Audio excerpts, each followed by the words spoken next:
Scott, Rocksteady founders have a new post-Suicide Squad studio. 100 Star Games is scooping up Rocksteady talent.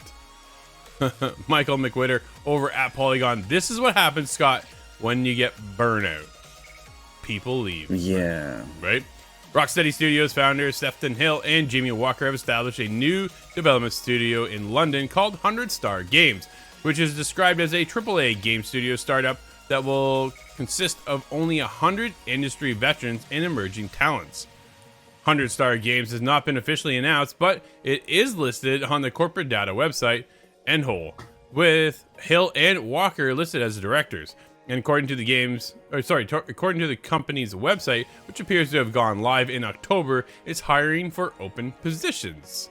100 Star also has a profile on Great Place to Work website, which indicates it has around 25 employees and describes the studio's ethos to create a small team of only 100 industry veterans and emerging talents who are committed to crafting cutting-edge gaming experiences that inspire and captivate players worldwide. Here's the thing, Scott. It appears 100 Star Games founders are bringing some of their colleagues from Rocksteady with them. A handful of lead developers and director-level ex-Rocksteady employees have left Batman Arkham Studio, which is now obviously working on Suicide Squad.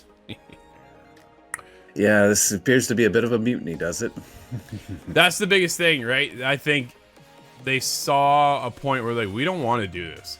And I'm questioning, I'm really questioning whether the studio really wanted to work on this game at all, Suicide Squad.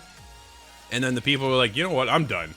You don't want to listen to us? I could be completely wrong on this, but I think they really didn't want to do this. Coming off of Batman, they have ideas of their own games. This is why they have their own studio, right? They want to branch out and do something new. Don't be pigeonholed into Warner Brothers and being told what game you're going to work on. If you work for PlayStation or even if you work for Xbox, they're like, make what you want to make. Where Warner Brothers is like, we're DC. We're going to bleed this. We're going to bleed through with Harry Potter. You're going to do Gollum. And you're going to, like, you know what I mean? You're going to get into the Lord of the Rings side of it. We're going to bleed it all out. Like, that's paraphrasing from the top of Warner Brothers, but it's essentially what they've said. That they're going to capitalize on all these IPs, even if the studios don't want to work on them. And that becomes a massive problem. And this is why we now have 100 Star Games, so that they can make whatever they want. That's the positive out of it, is that we may have 100 Star Games to continue on and create great things that they're good at doing and they want to make. But then when it comes to the other side of things, well, we also get Suicide Squad Kill the Justice League, unfortunately, which when you pen a bunch of people, lock them in a room and get them to do something, they don't often turn out good work. And I think that's what we're seeing. Yeah, exactly, right? At the time, Warner Brothers Interactive Entertainment president David Haddad implied the departure shouldn't worry Rocksteady fans, as Suicide Squad Kill the Justice League was nearly finished. Quote, we have the utmost respect and gratitude for Jamie and Stephen and wish them all the best in their new endeavor. And like many fans, we look forward to what they do next, end quote, Haddad said. Dude, that's cool. Good on him. And I think we're more excited now at this point to see what they are up to, right? Now that they don't have to worry about making a Batman game, making a Suicide Squad game, what do they want to do? What are they going to create?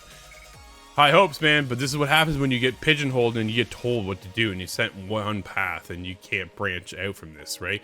Like, look at Naughty Dog right now has a new IP in development. They don't have to do Last of Us Part 3.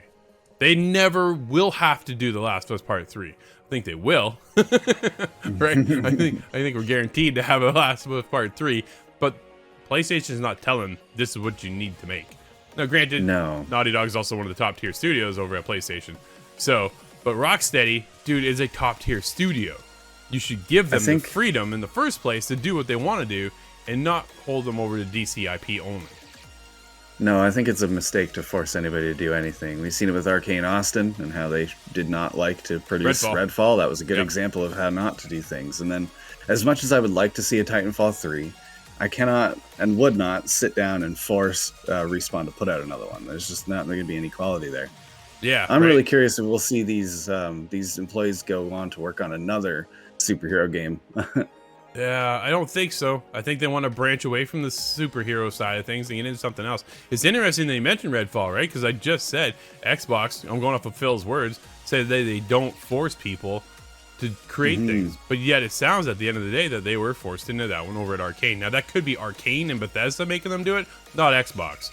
So there's I'd say a gray line in there somewhere with Xbox and how that one goes with. But that's when Phil should have stepped up and said, hey, this isn't really working, right? Clearly it didn't work. People are still working on that game, which is kind of a big surprise to me. But yeah, either way, dude, I'm looking forward to seeing what the new studio does. And hopefully 100-star games can give something really cool. High hopes coming off of what they've made in the past, right?